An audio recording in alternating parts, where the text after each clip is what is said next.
আওয়ামী লীগ ওরা যেটা বলে বা বুঝায়, আওয়ামী লীগ এ ধরনের সংগঠন নয়।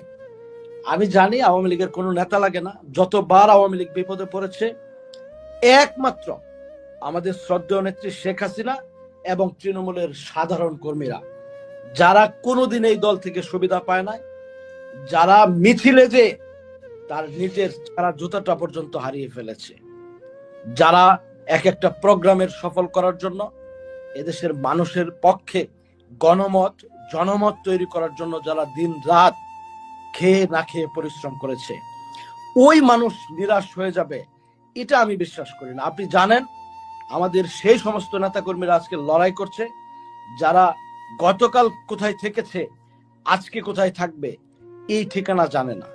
গতকাল কি খেয়েছে বা আজকে কি খাচ্ছে, কালকে আবার কি খাবে এই খবর তার কাছে নাই।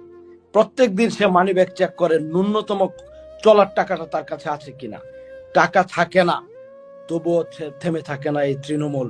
এই তৃণমূল হয়ে যাবে এটা আমি ছাত্রলীগের একজন কর্মী হিসাবে, জননেত্রী শেখ হাসিনার একজন ছোট্ট কর্মী হিসাবে কোনো দিন বিশ্বাস করি না।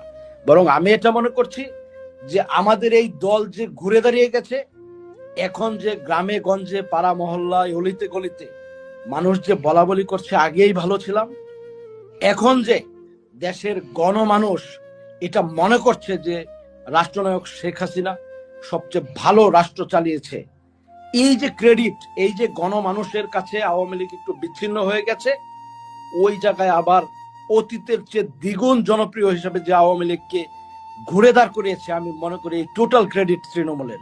সুতরাং তৃণমূল হতাশ হবে এটা আমি কখনোই মনে করি না।